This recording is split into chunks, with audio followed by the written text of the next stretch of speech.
Langsung berangkat kemana Ustaz? Tayyib, ini Assalamualaikum warahmatullahi wabarakatuh semuanya. Eh, ini dengan Pak Bisri atau Afwan, anak itu 01 Ustaz, sebagai moderator di Daurah ini Tayyib. Ustaz. Pak, ini kita formatnya tanya jawab. Saya dapat kabarnya ini formatnya tanya jawab atau bagaimana?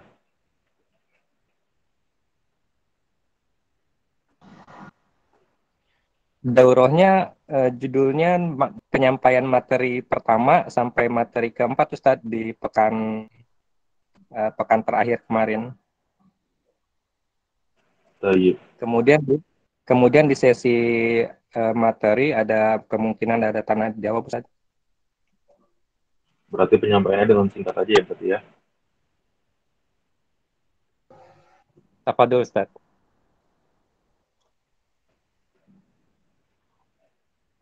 Tayyib.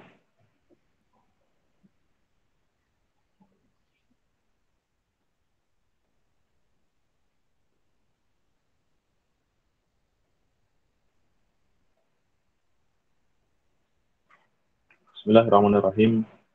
Assalamualaikum warahmatullahi wabarakatuh.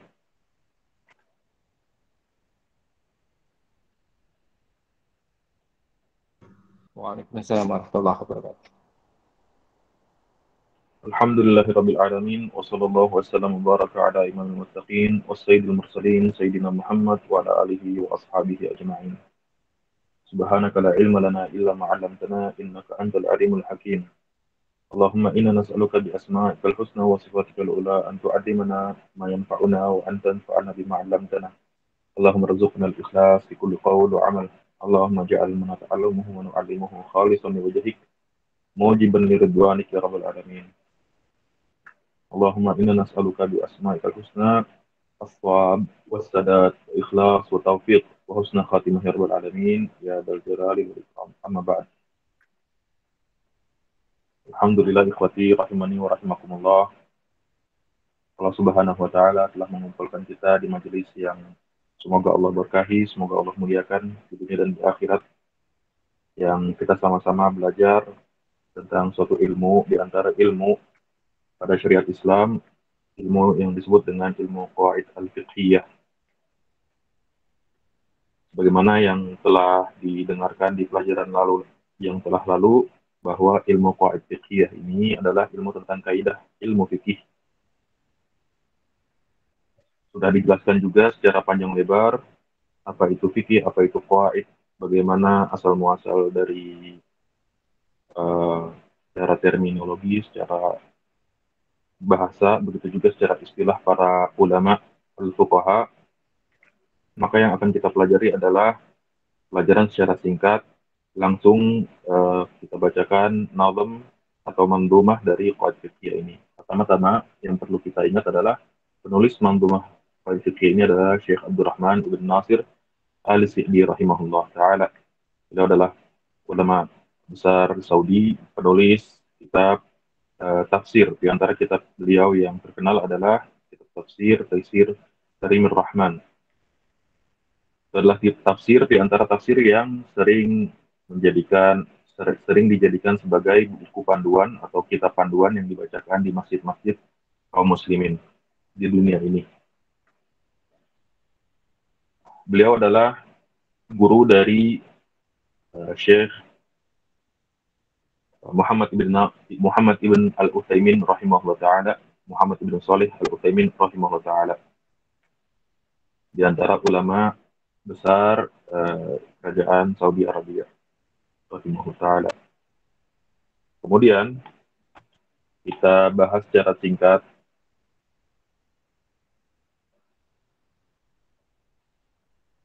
matan uh, fikih ini.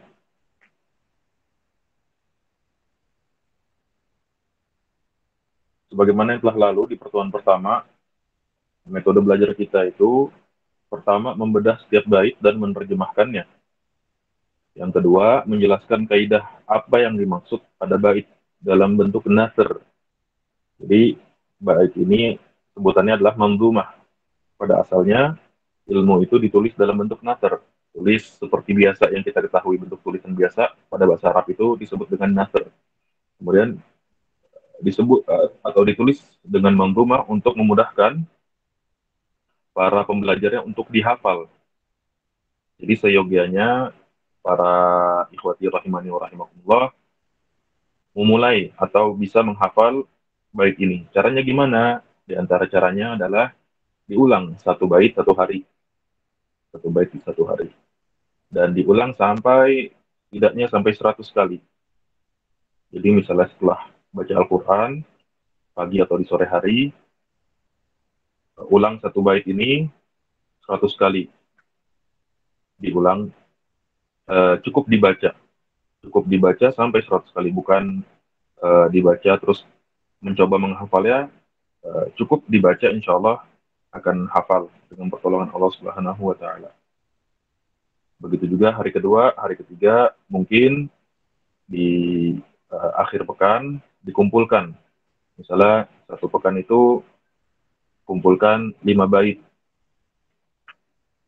Jadi pada misalnya hari Sabtu dan Ahad itu mengulang hafalan yang sudah dikumpulkan. Seperti itu cara menghafal. Pada umumnya menghafal kuncinya adalah mengulang. Metode apapun ujung-ujungnya adalah diulang. Siapa yang tidak mengulang, dia akan lupa. Siapa yang menghafal banyak dalam satu hari, dia akan kelupaan di esok harinya. Sebanyak apa yang dia hafal. Seperti itu kira-kira cara menghafal. Kemudian, metode kita yang ketiga adalah penjelasan singkat furu' fiqhiyah. Jadi kalau anak katakan contoh fikih, contoh dari penerapan, itu maksudnya adalah furu' fiqhiyah. Ya, sebagaimana yang telah kita pelajari bahwasanya qaid fiqhiyah ini adalah kaidah yang mengumpulkan permasalahan fikih. Permasalahan fikih itu adalah furu' fiqhiyah yang banyak menjadi satu benang atau satu tali yang dipintal, sehingga dengan kita mengetahui kaidah fikih, kita mengetahui permasalahan fikih apa yang ada di bawah atau yang tercabang oleh kaidah tersebut. Kemudian tidak akan lepas dari 3 metode kita yang kita fokuskan: membedah setiap bait, kemudian menjelaskan kaidah di masukan ulama, kemudian penjelasan singkat huruf fikih.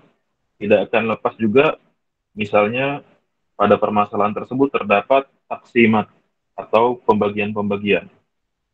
Ya, jadi taksimat atau syurut, syarat-syarat penerapan kaidah tersebut, pembagian, jenis-jenis yang bisa dibagi oleh para ulama, kita akan sebutkan. Seperti itu adalah penjelasan para ulama pada ilmu qaid fikih ini. Langsung saja kita baca. Qala an-nadhim rahimahullah ta'ala, bismillahirrahmanirrahim, alhamdulillahil adil arfaq wa jami'il asya' wal mufarriq. Alhamd itu adalah pujian pada Allah Subhanahu wa Ta'ala, dan ini bagaimana yang telah kita sebutkan, penulis mencontoh Allah Subhanahu wa Ta'ala, mengikuti Allah Subhanahu wa Ta'ala, tunjuk Allah bahwasanya Allah Subhanahu wa Ta'ala memulai kitabnya dengan surat Al-Fatihah, dan surat Al-Fatihah dimulai dengan alhamdulillahirabbil alamin. Alhamdulillah. Kemudian juga penulis mencontoh Nabi kita Muhammad SAW yang memulai risalah atau surat-surat yang dikirim ke para raja ketika itu, risalah ajakan untuk memeluk Islam, dimulai dengan alhamdulillah. Begitu juga mencontoh para ulama dalam penulisan mereka terhadap ilmu atau kitab-kitab yang mereka tulis. Alhamdulillah, ilahnya adalah lafzul jalalah Allah Subhanahu wa Ta'ala. Al-Ali artinya yang maha tinggi.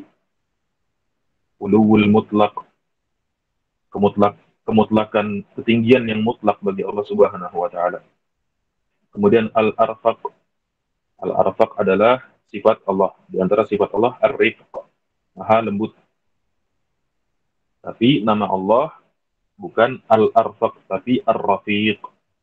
Jadi nama di antara nama Asmaul Husna adalah Ar-Rafiq, bukan Al-Arfaq.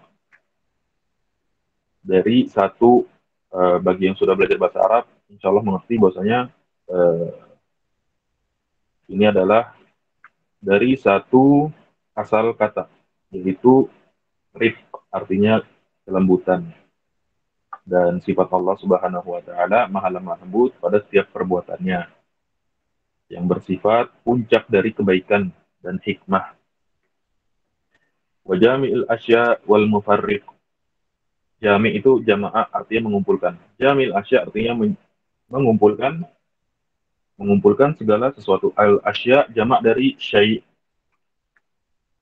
Jadi Allah Subhanahu wa taala disifati jamil asya, yang mengumpulkan segala sesuatu yang tercerai-berai. Wal mufarriq, begitu juga Allah Subhanahu wa taala memisahkan apa yang telah bersatu. Allah Subhanahu wa taala qadir ala dzalik subhanahu wa taala.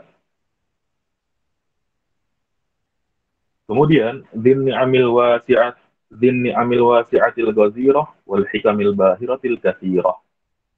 Zi itu artinya sahib, artinya memiliki. Kemudian an-ni'am jamak dari nikmah.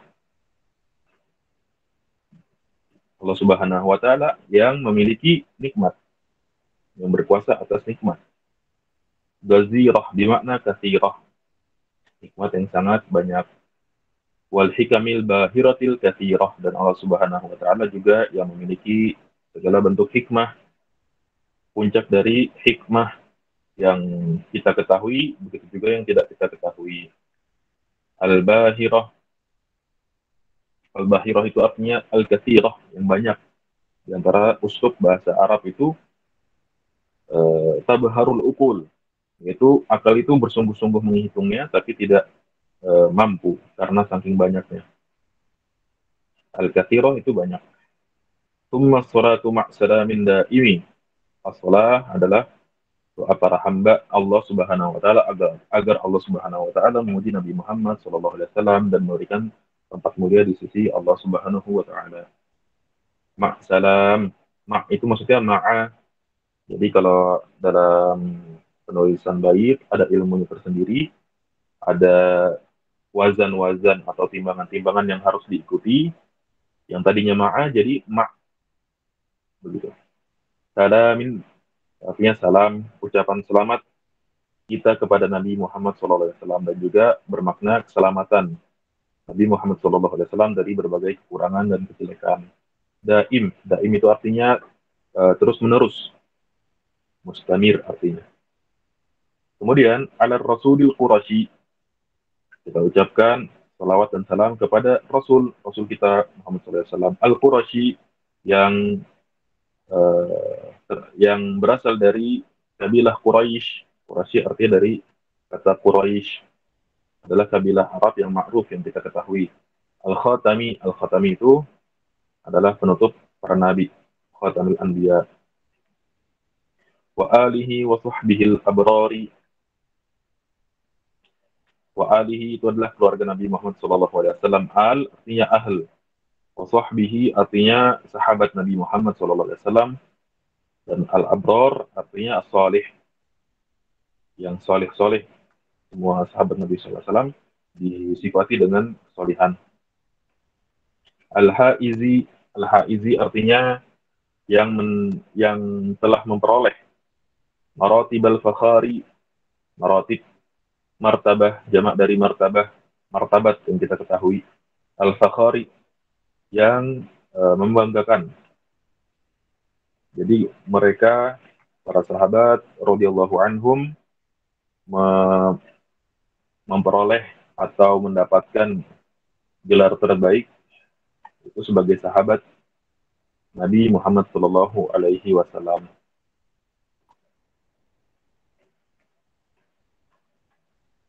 Kemudian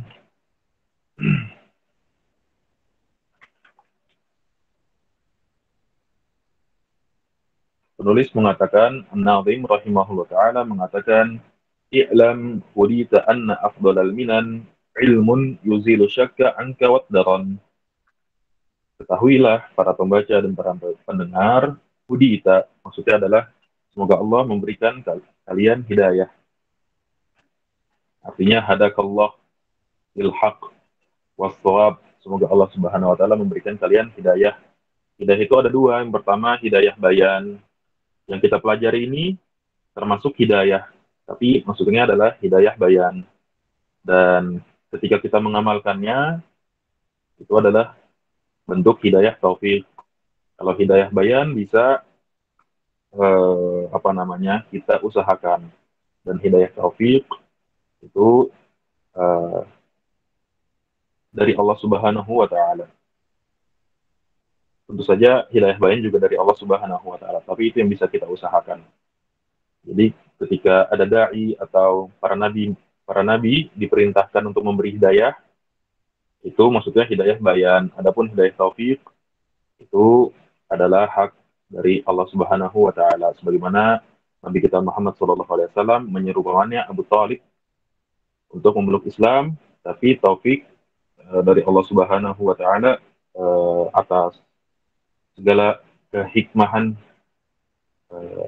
yang Allah Subhanahu wa taala miliki, Allah tidak memberikan taufik kepada paman Nabi Muhammad Abu Thalib. I'lam hudita anna afdalal minan, anna artinya bahwasanya, afdalal minan, afdal itu yang paling baik, ahsan.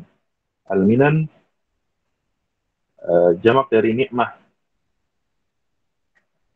Ilmun, ketahuilah para pembaca dan para pendengar, semoga Allah memberi kalian hidayah, bahwasanya nikmat yang paling agung dan yang paling baik adalah ilmu.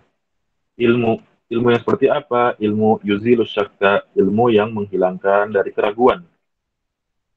Angka, darimu, yang menghilangkan keraguan darimu. Wat daron, daron itu artinya wasakh, kekotoran.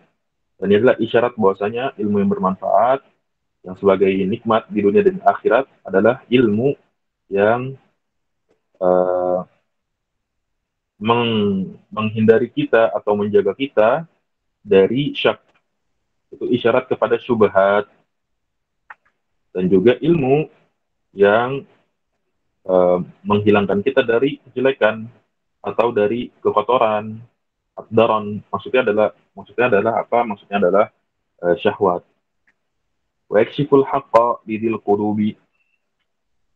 Wa yakshifu, yang menyingkap kebenaran, ilmu yang menyingkap kebenaran, lidil qulubi, bagi mereka yang mempunyai hati. Karena di sana ada orang yang memiliki hati tapi tidak digunakan untuk memahami agama Allah Subhanahu wa taala. Lahum qulubun la yafqahuna biha, mereka punya hati tapi tidak digunakan untuk memahami syariat Islam yang Allah Subhanahu wa taala perintahkan kita untuk pelajarinya. Wa yusilul abda ilal matlubi. Yusil itu artinya yang menyampaikan, al abd, para hamba Allah Subhanahu wa taala, ilal matlub. Ila itu adalah ke, menunjukkan kata ketujuan. Al matlub adalah yang diinginkan, al margub yang dituju. Dan pada bait ini penulis menjelaskan bahwasanya ilmu yang bermanfaat itu ada 3 ciri-cirinya, yaitu menghilangkan dan mengangkat syubhat dan syahwat. Yang kedua, menyingkap kebenaran. Menyingkap kebenaran dari kepada mereka yang memiliki hati yang ingin memahami. Yusilul abd ilal maksud. Kemudian yang ketiga adalah menyampaikan para pembelajarnya untuk mencapai tujuan yang diinginkan. Kemudian penulis mengatakan fahris, ada fahmika lil qawaidi jami'atil masail syawaridi, maka semangatlah wahai para pembaca, wahai para pendengar, wahai para pembelajar, ala fahmika, supaya kalian bisa memahami lil qawaid, pada kaidah-kaidah yang akan ditulis beliau, yang akan kita bacakan nanti. Jami'atil Masail, yang kaidah itu mengumpulkan masail-masail fiqhiyah. Asy-syawarid, syawarid itu artinya yang lari, bertebaran. Karena masail fiqhiyah itu bertebaran. Dan di antara cara eh, ulama, para ulama itu menghafal kutub-kutub atau kitab-kitab fikih yang tebal-tebal. Dihafal sama mereka. Dan di antara cara belajar fikih pun adalah mengulang-ulang. Bagi yang bisa, yang diberikan Allah Subhanahu wa taala kekuatan untuk menghafal, dihafal. Tapi bagi yang tidak, yang disarankan ulama adalah mengulang-ulang, dijadikan sebagai wirid harian mereka, seperti itu. Nah, kaidah fikih ini jami'ah di masa syawarid, ya. Kaidah fikih ini mengumpulkan permasalahan-permasalahan banyak tersebut yang ada di berbagai bab, dikumpulkan jadi satu karena memiliki kaidah yang sama atau pada satu kaidah yang sama. فترتقي في العلم خير مرتقى وتقتفي سبل الذي قد وفق. Atau di sebagian naskah litar taki, bukan pakai fa, tapi litar taki fil ilmi khaira murtaqa wa taqtafi subul ladzi qad wufiqa. Jadi perlu diketahui mandumas kadang-kadang ada perbedaan antara cetakan itu biasanya karena perbedaan naskah yang menjadi atau manuskrip yang menjadi sandaran eh, para peneliti naskah tersebut. Selama maknanya tidak selama maknanya tidak mengubah atau selama artinya tidak mengubah makna yang dimaksud oleh penulis, maka insya Allah untuk pembelajaran pemula seperti kita tidak perlu dipermasalahkan. Fatartaqi fil ilmi khaira murtaqa wa taktafi subul ladzi qad wufiqa. Maka dengan itu tartaqi, irtiqa itu artinya adalah naik, yang atau litar tapi supaya kalian naik fil ilmi dalam ilmu khair murtaqa dengan sebaik-baiknya kenaikan wa taktafi subul ladzi qad wufiqa, dan juga kalian bisa menempuh. Taktafi itu adalah menempuh atau mencontoh. Subla, subla ini artinya adalah uh, aslinya adalah subul. Subul itu jamak dari sabil, artinya jalan. Sabil artinya jalan. Sabilul mustaqim, jalan orang-orang yang mustaqim. Tapi kalau subul jamak dari bentuk plural dari sabil. Dan jadikan subla, bukan subula, karena untuk uh, wazan dari syair ini atau wazan dari bait ini sesuai dengan wazan yang ditentukan para ulama.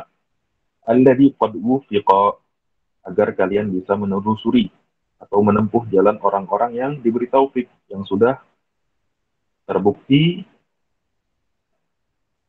meraih kebaikan atau meraih tujuan dalam ilmu ini. Dan mereka adalah para ulama Rabbaniyin yang telah terbukti, yang mereka telah wafat, telah terbukti dan telah lulus tes ujian oleh Allah Subhanahu wa taala di dunia ini, dan mereka tetap kokoh di atas ilmu yang mereka pelajari. Rahimahumullah.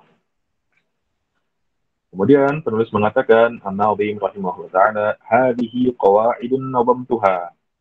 Ini atau manzumah ini adalah qawaid, bentuk kaidah-kaidah, jamak dari kaidah. Qawaid itu adalah jamak dari qaidah. Kaidah nadamtuha yang aku jadikan manzumah min kutubi, harusnya min kutubi. Jadi min kutubi sebagaimana yang tadi telah kita terangkan. Ahli ilmi, min kutubi ahli ilmi, dari kutub para ulama, qad hassaltuha, yang telah aku kumpulkan. Isyarat bahwasanya ini adalah bentuk tawadu dari Asy-Syaikh rahimahullah taala. Bahwasanya tugasku itu yang aku kerjakan hanya mengumpulkan yang telah ada, yang sudah ada di kutub-kutub, di kitab-kitab para ulama. Aku hanya mengumpulkan dan menjadikannya sebagai mandumah.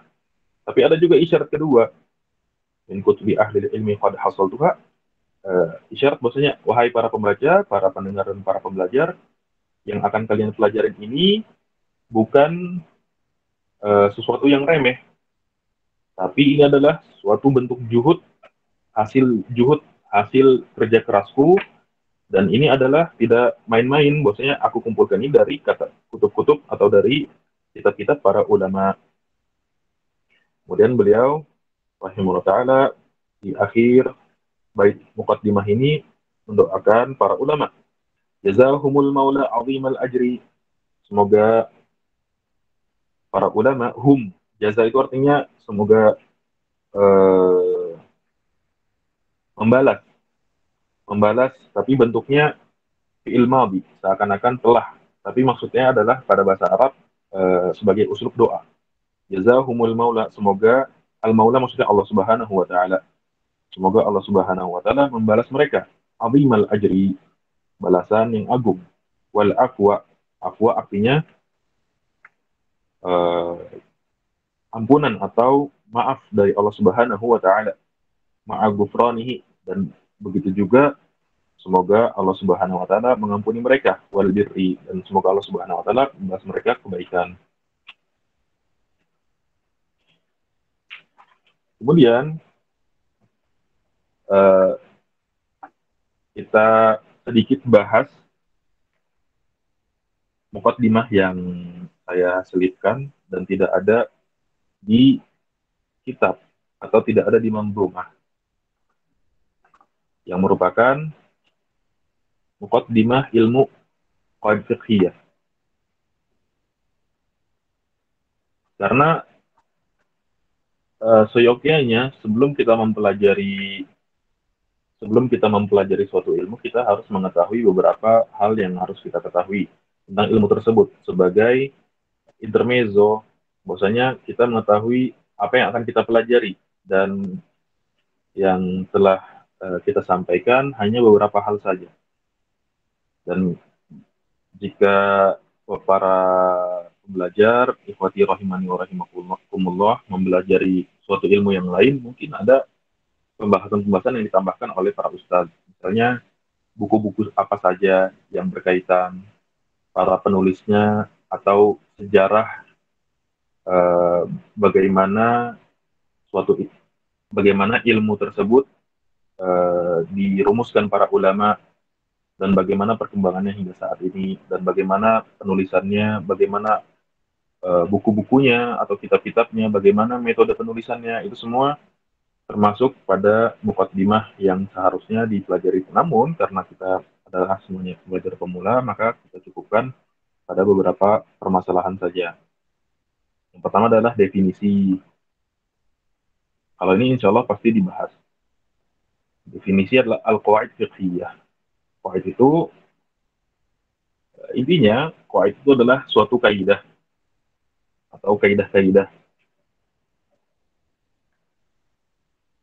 Contohnya setiap ibadah disyaratkan adanya niat. Setiap ibadah disyaratkan ada niat. Itu adalah kaidah. Maka bisa masuk pada kaidah tersebut, uh, misalnya membaca Al-Quran.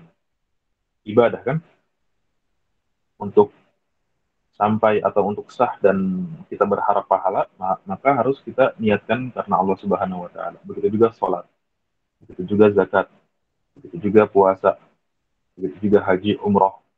Semuanya disyaratkan adanya niat. Seperti itu. Itu kaidah. Kemudian fiqhiyah. Fiqhiyah itu maksudnya adalah sifat, atau bagi yang sudah belajar bahasa Arab, kalimat kedua atau kata kedua dari setelah al-qawaid fiqhiyah. Fiqhiyah ini adalah sifat dari al-qawaid. Jadi yang akan kita pelajari adalah kaidah-kaidah, bukan kaidah menghitung, atau bukan kaidah secara akal, tapi kaidah secara al-fiqh, secara ilmu fikih. Seperti itu. Dan para pembelajar, para ikhwati rahimani rahimakumullah, insya Allah sudah mengerti apa itu fikih. Sholat itu fikih, zakat itu fikih, haji itu fikih, hukum-hukum fikih, seperti itu.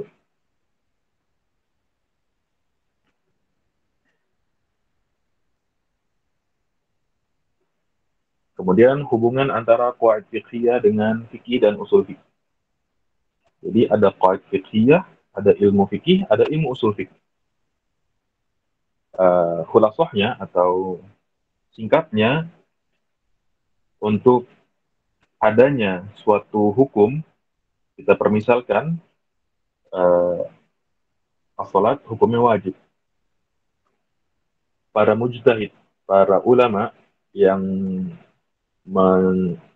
sampai kepada derajat dia berijtihad, sebelum mengatakan as-salat itu wajib, salat itu hukumnya wajib, dia sudah punya maharah usul fik dulu. Jadi usul fik dulu, bahwasanya Al-Quran itu hujjah. Al-Quran itu bisa dijadikan sandaran beragama. Itu pembahasan usul fik.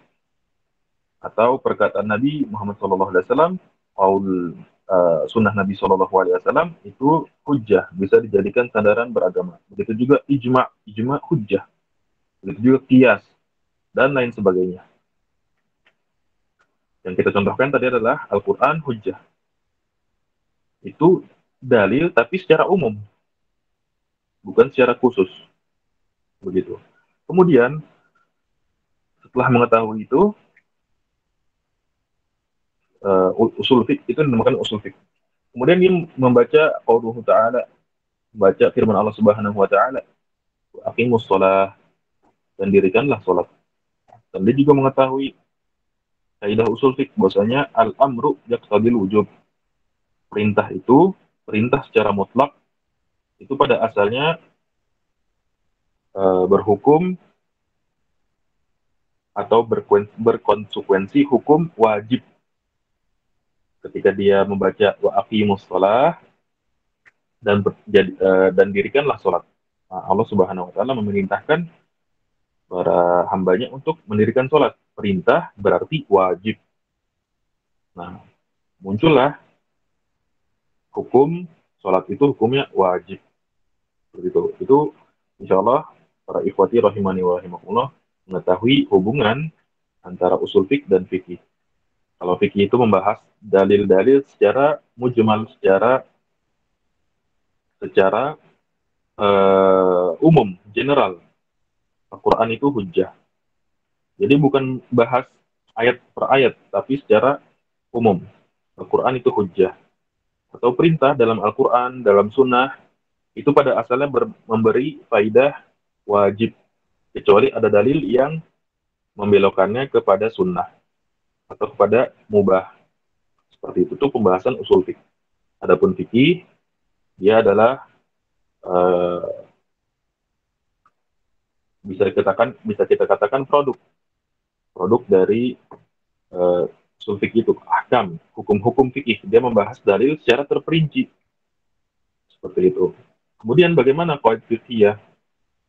Qaid fiqhiyah itu dia menggabungkan fikih-fikih yang banyak menjadi satu kaidah. Bagaimana tadi? Kullul ibadah tushtaratu fiha au yushtaratu fiha niyah. Niat. Setiap ibadah itu disyaratkan niat.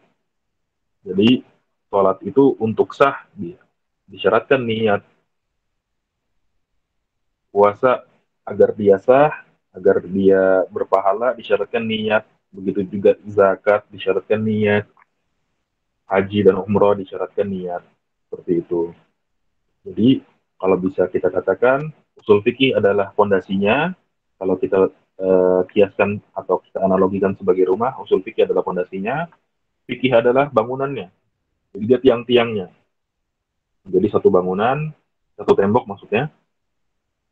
Nah, kemudian qaid fikhiyahnya itu di atas menopang eh, satu atap di atas menopang atau mengatapi tembok-tembok tersebut yang banyak.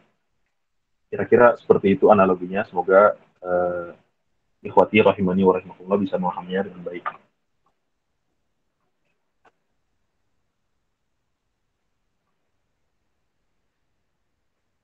Pembahasan ketiga itu apa? Pembahasan adalah qaid fiqhiyah. Apa bedanya qaid fiqhiyah dan qaid usuliyah?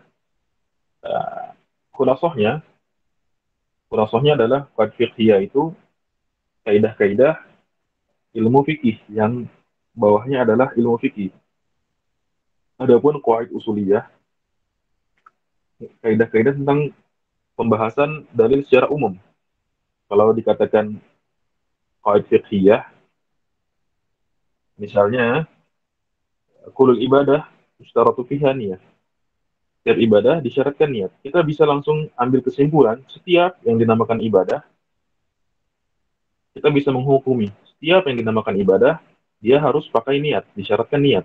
Kita bisa secara sebut saja, misalnya kita berdoa, harus dengan niat. Niat kita kepada Allah Subhanahu wa Ta'ala, tidak mensekutukannya.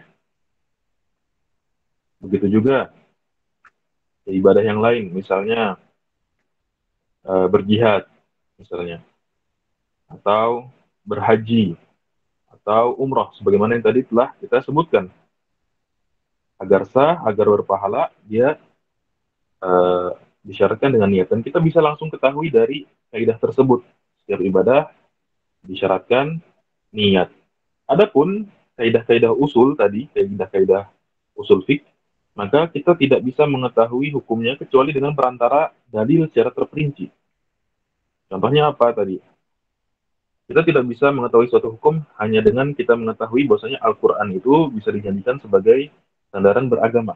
Al-Quran hujjah. Kita harus tahu ayat-ayat, makna-maknanya segala macam. Yang itu dipelajari di usul fiqh. Itu juga sunnah Nabi. Kita ketahui bahwasanya sunnah Nabi Muhammad SAW hujjah bisa dijadikan bahkan wajib dijadikan sandaran beragama. Tapi untuk mengetahui bahwasanya sholat itu 5 waktu, subuh, zuhur, asar, maghrib, isya. Kita tidak bisa mengetahui kecuali kita tahu ada nas atau dalil secara terperinci tentang hal tersebut. Itu. Kemudian pembahasan keempat, pembagian qaid fiqhiyah. Kaidah fikih ditinjau dari beberapa aspek. Uh, untuk yang ini kita lengkapi saja karena sudah hampir 40 menit, tapi kita masih masuk di qaid atau masih masuk di muqaddimah. Kita lanjutkan ke pembahasan dari manzumah. Qala Nabi rahimahullah ta'ala an-niyatu syartun lisa'iril amal bihassalahu wal fasadu lil amal. Yaitu niat itu adalah syarat likulli amal. Syarat semua amalan. Maka amal itu tidak akan sah tanpa adanya niat. Dalilnya apa? Dalilnya hadis yang masyhur dari sahabat yang mulia Umar bin Khattab radhiyallahu anhu, innamal a'mal binniyat. Sesungguhnya atau hanyalah amal itu tergantung dari niatnya. Seperti itu. Niat secara bahasa maksudnya adalah maksud atau azam, berazam. Dan secara istilah dia adalah uh, maksud atau al-qasdu ilal fi'l lillahi ta'ala. Jadi yang pertama adalah maksudnya ikhlas. Dengan niat kita niatkan bahwasanya sholat itu untuk Allah Subhanahu wa taala, bukan untuk kita dipuji bahwasanya kita orang alim, bukan. Nauzubillah min dzalik. Atau kita dianggap baik segala macam yang itu adalah selain Allah Subhanahu wa taala. Itu adalah pembahasan niat bahwasanya niat itu ditujukan kepada Allah Subhanahu wa taala saja. Kemudian yang kedua, niat untuk membedakan bahwasanya amalan kita itu untuk ibadah, bukan untuk selain ibadah. Misalnya orang yang saum, orang yang berpuasa. Dengan niat berbeda antara orang yang berpuasa karena Allah Subhanahu wa taala dengan orang yang berpuasa tapi untuk kesehatan. Jadi ini apa namanya? Membedakan satu amalan ibadah dengan selain ibadah.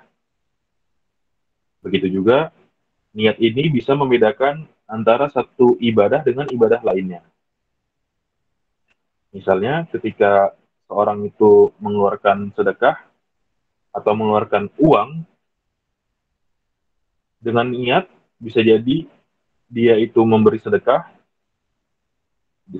sedekah sunnah misalnya, mustahabbah, sedekah yang hukumnya sunnah, atau sedekah yang hukumnya wajib, yaitu misalnya memberi nafkah hukumnya wajib, atau membayar hutang, padahal sama-sama bentuknya memberi uang, seperti itu. An-niyatu syartun bisa iril amal. Niat itu adalah syarat bisa iril amal untuk semua amalan. Dan tadi kan yang pertama, niat itu pembahasannya ikhlas, itu hanya ditujukan pada Allah Subhanahu wa taala yang berkaitan dengan ibadah. Dan juga untuk membedakan ibadah dengan selain ibadah. Dan yang ketiga, untuk membedakan antara satu ibadah dengan ibadah lainnya. Dan yang keempat, perlu diketahui bahwasanya niat itu eh, sebagai patokan atau eh, kriteria bahwasanya apakah amal kita itu akan berbuah pahala atau tidak berpahala atau bahkan malah berdosa, malah membuat kita terancam dari azab Allah Subhanahu wa taala. Waliyadzubillah.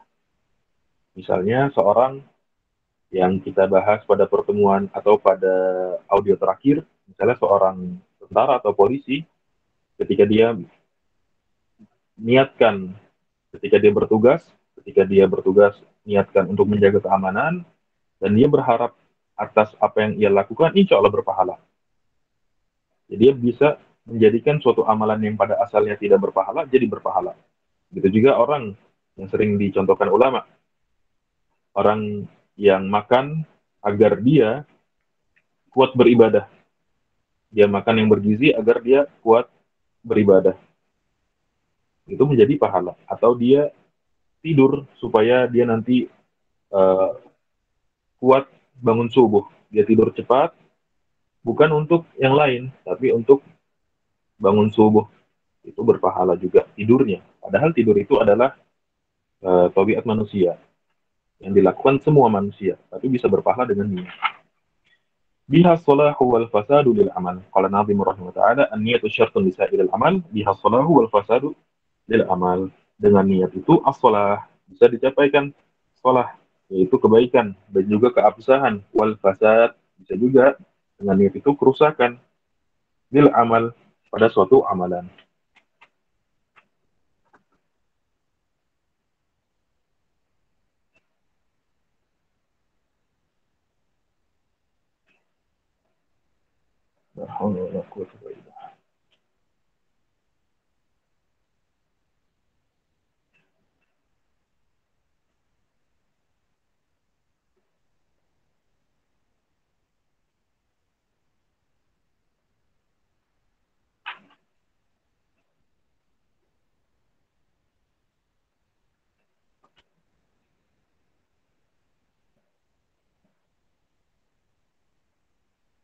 Dan pada manzumah ini, pada bait ini, an-niyatu syartun lisairil amal, uh, para ulama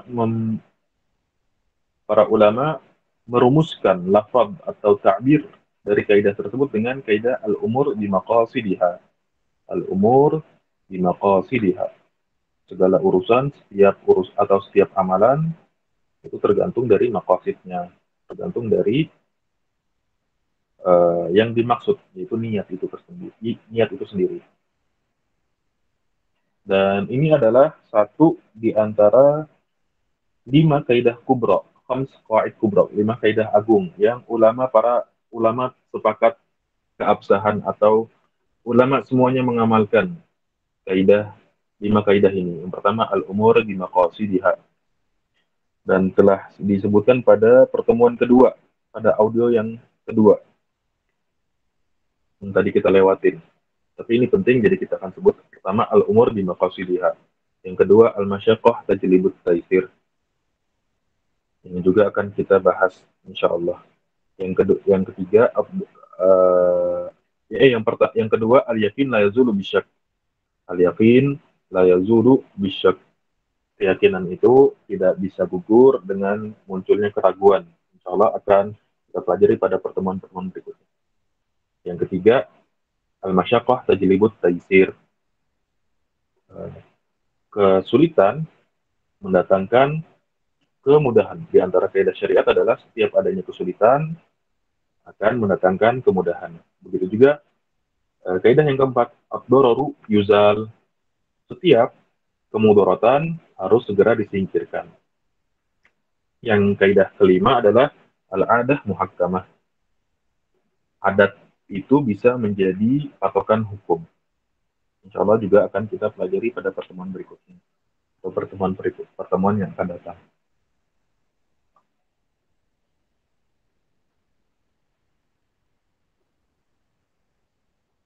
Al-umur bimaqasidiha. Dan ini kaitannya dengan hukum.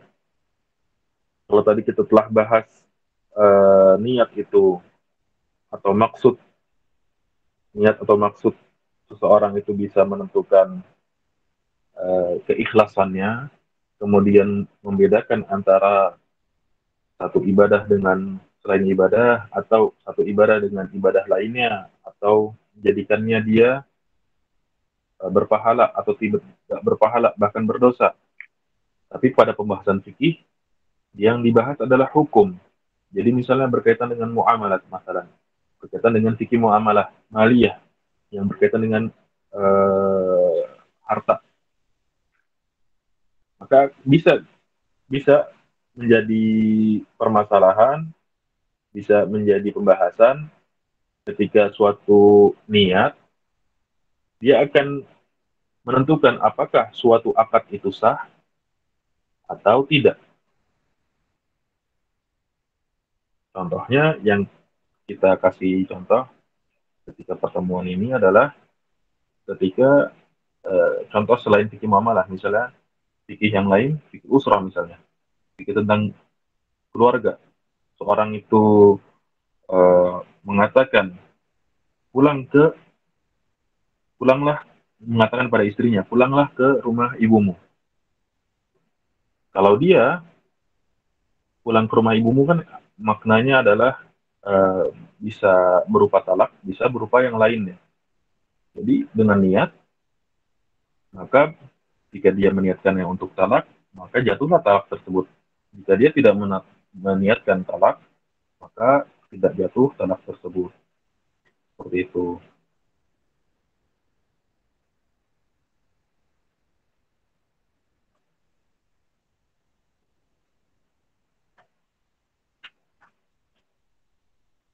Kemudian bait berikutnya ad-dinu mabniyun 'alal masalihi fi jalbiha wa dar'i lil qada'ihi.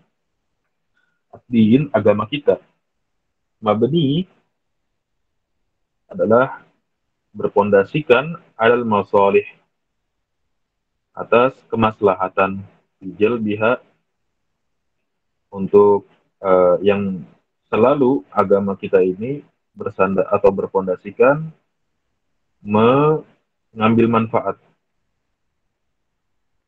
wadar'i bil qaba'ihi, dan juga menjauhkan dari mafsadat qaba'ih. Qaba'ih itu jenis dari qabih. Qabih artinya jelek, yaitu mafsadat yang kita telah ketahui maknanya.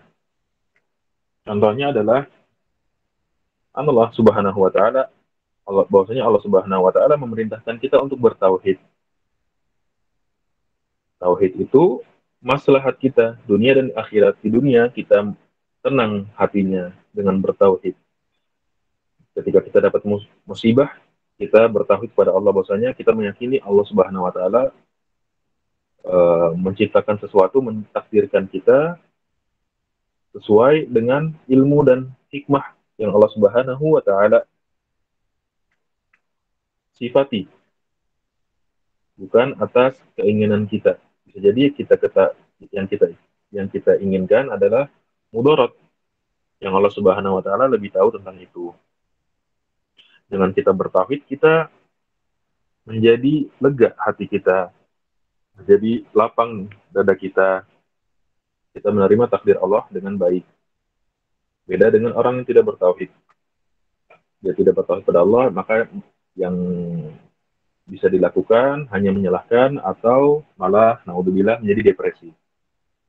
Dan juga kebaikan maslahat yang kita semua inginkan yaitu keselamatan di akhirat, masuk surga Allah Subhanahu wa taala.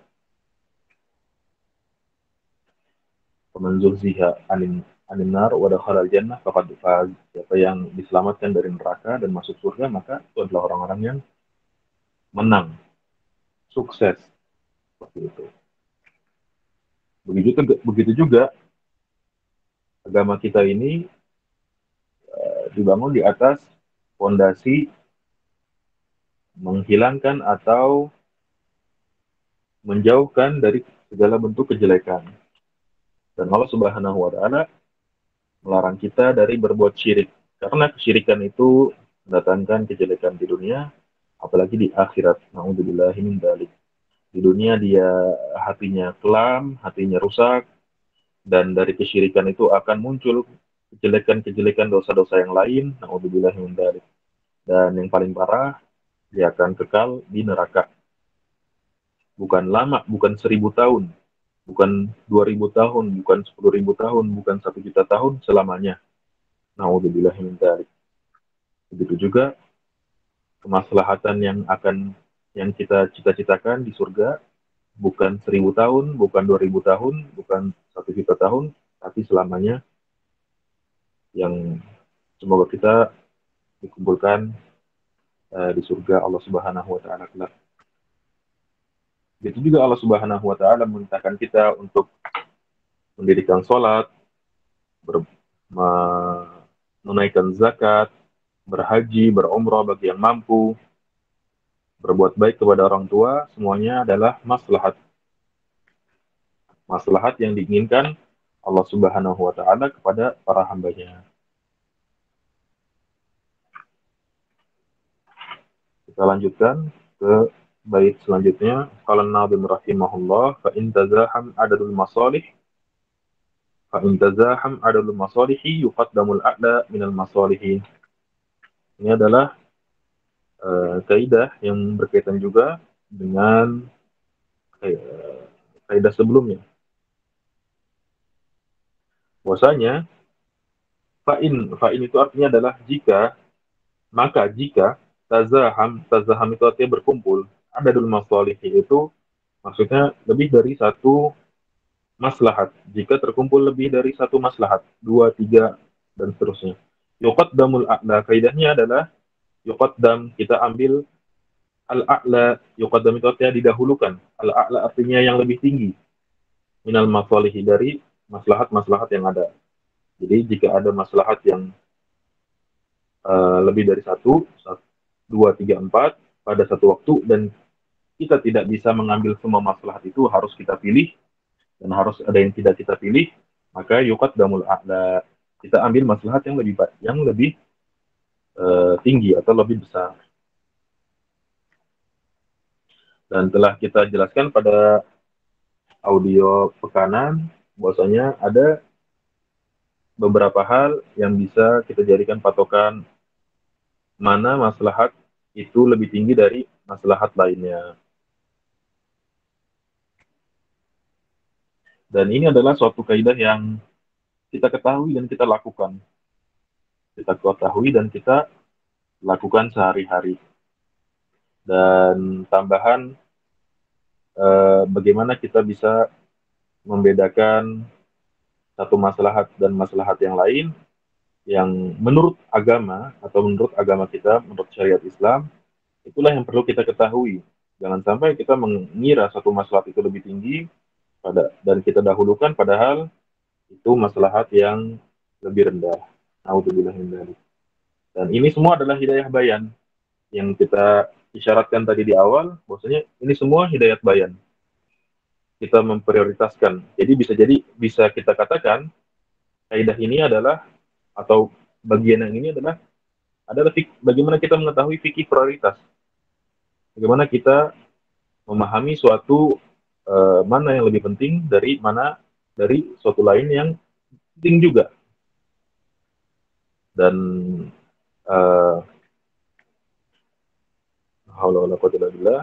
yang sifat-sifat atau kriteria-kriteria yang kita pelajari, mana maslahat yang lebih bagus atau maslahat yang tidak lebih bagus, itu semua hidayah bayan.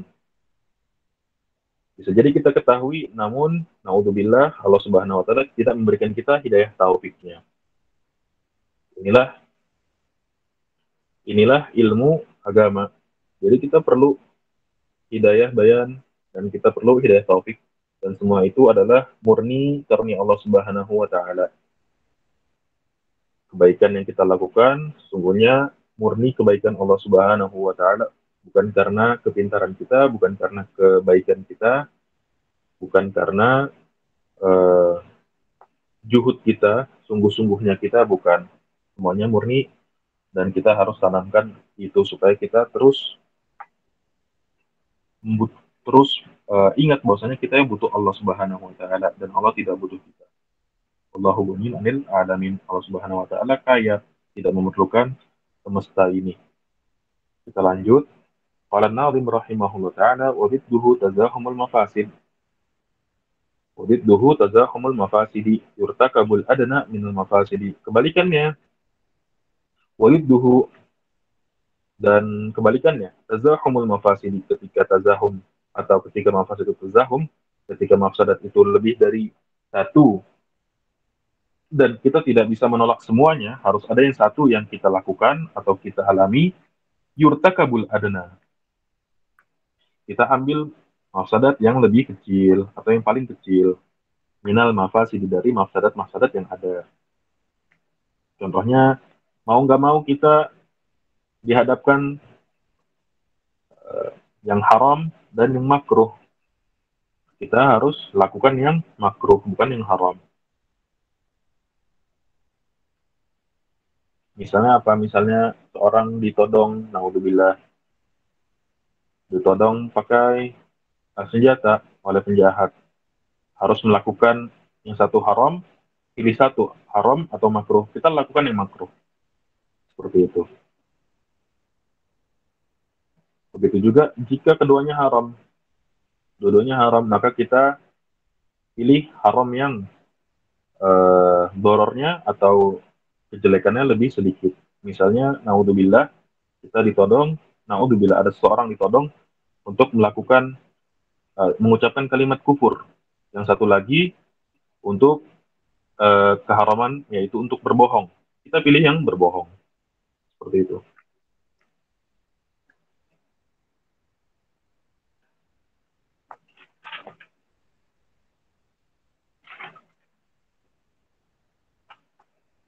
Kemudian An-Nazim rahimahullah ta'ala mengatakan, wa min qawaidi syari'ati at-taysiru fi kulli amrin nabahu ta'siru. Wa min qawaidi syari'ati at-taysiru, dan di antara kaidah-kaidah syariat Islam adalah at-taysir. Wa min itu min itu artinya bukan dari, tapi di antara qawaidi syariah, kaidah-kaidah syariat, at-taysir. Berarti kata yusrun, al-yusru, tapi ini ada dalam bentuk at-taf'il.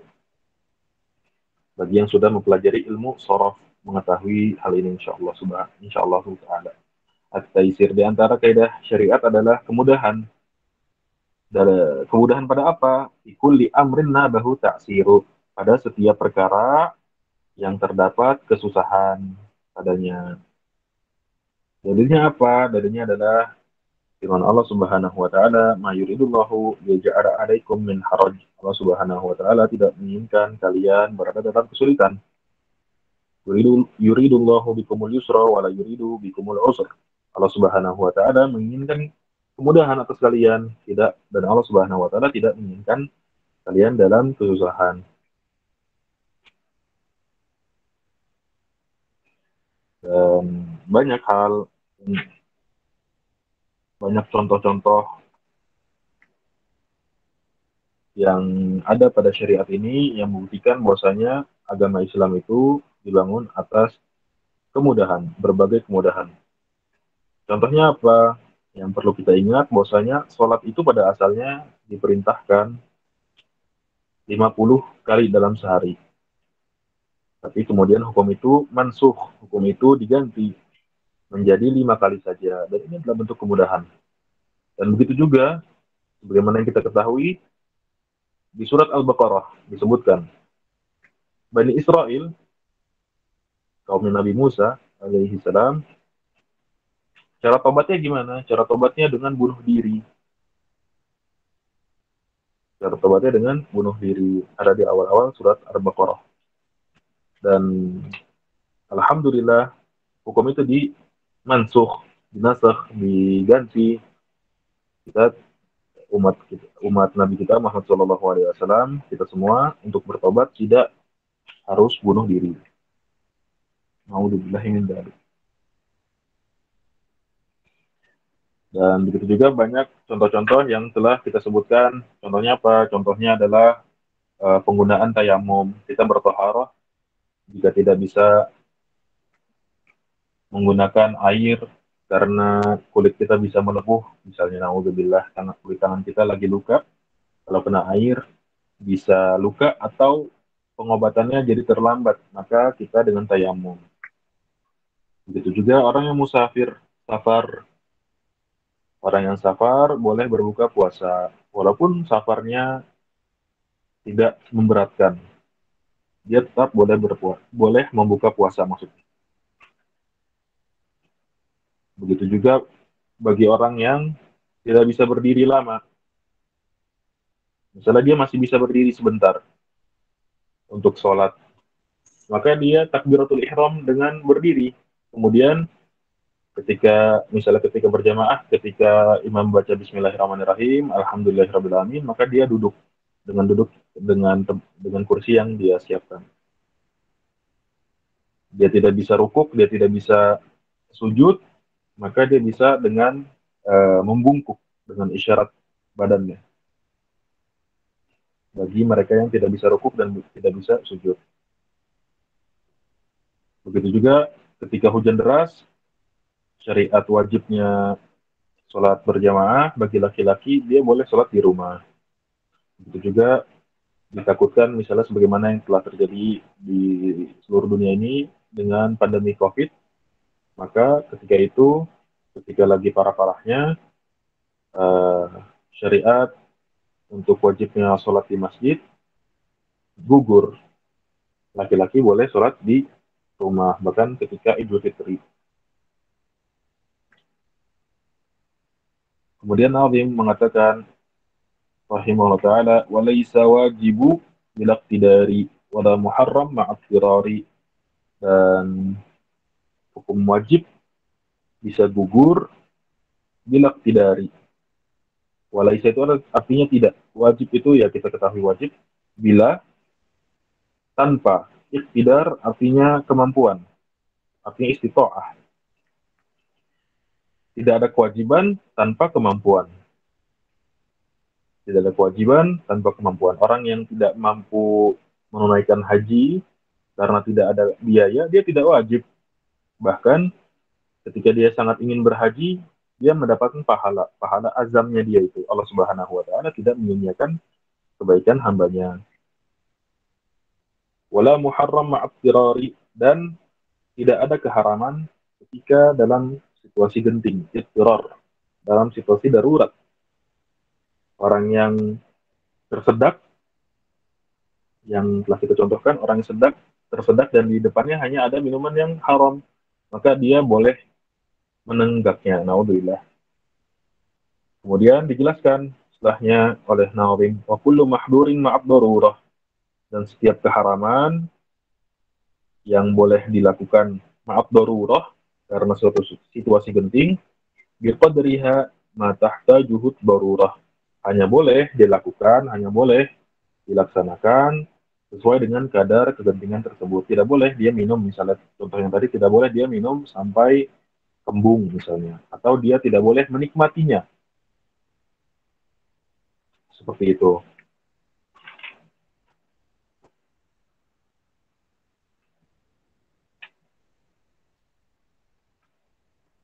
Untuk pembahasan, sekian pembahasan singkat kita. Semoga apa yang disampaikan bisa bermanfaat dan apa yang kurang dan apa yang salah itu dari saya, kemudian dari syaitan, dan kita berlindung darinya, dan Allah Subhanahu wa taala dan juga Rasulullah Shallallahu alaihi wasallam berlepas diri dari kesalahan tersebut. Saya kembalikan ke Bapak moderator. Jazakumullah khairan. Barakallahu fikum Ustadz atas pemaparannya, jazakallahu khair. Untuk selanjutnya kita adakan sesi tanya jawab Ustadz. Ya, Teknisnya bisa langsung open audio. Tafadhol. pardon. Silakan Iwa.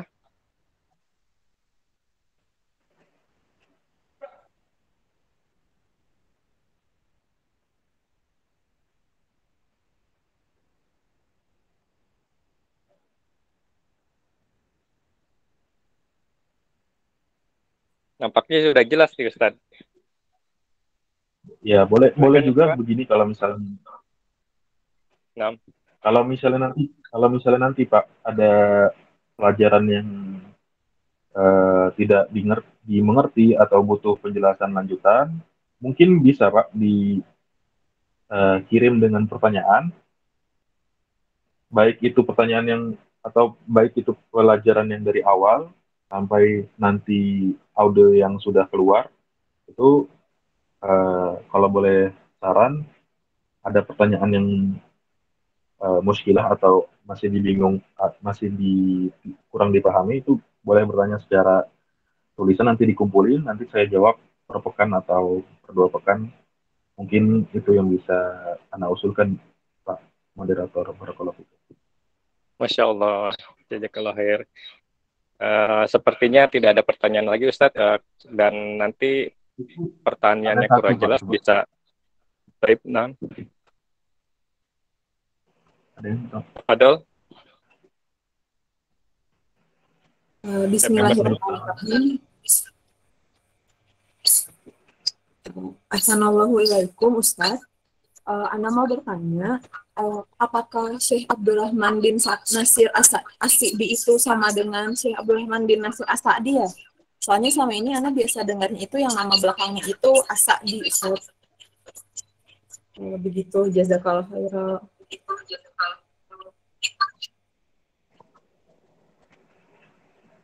Ana ulangin ya, Ibu. Assalamualaikum ilaikum. Apakah Syekh Abdurrahman bin Nasir Al-Sa'di sama dengan Abdurrahman As-Sa'di? Seperti itu ya? Nah, Ustaz. Nah, yang itu hanya beda pelafalan nama. Yang anak ketahui dari para ulama, yang benar adalah Al-Sa'di dengan kasroh, Al-Sa'di. Itu yang disebutkan oleh para guru-guru kita di sini. Seperti itu, Ibu. Sama insya Allah yang dimaksudkan. Baik, Ustaz, jazakallahu khairan. Jazakumullah.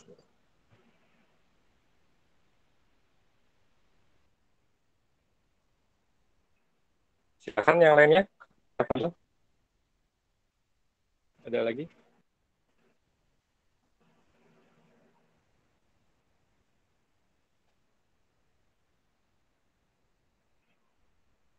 Jika tidak ada, seperti itu aja ya Ustaz ya. Nanti anak kumpulkan melalui chat dan dikirimkan ke kantung.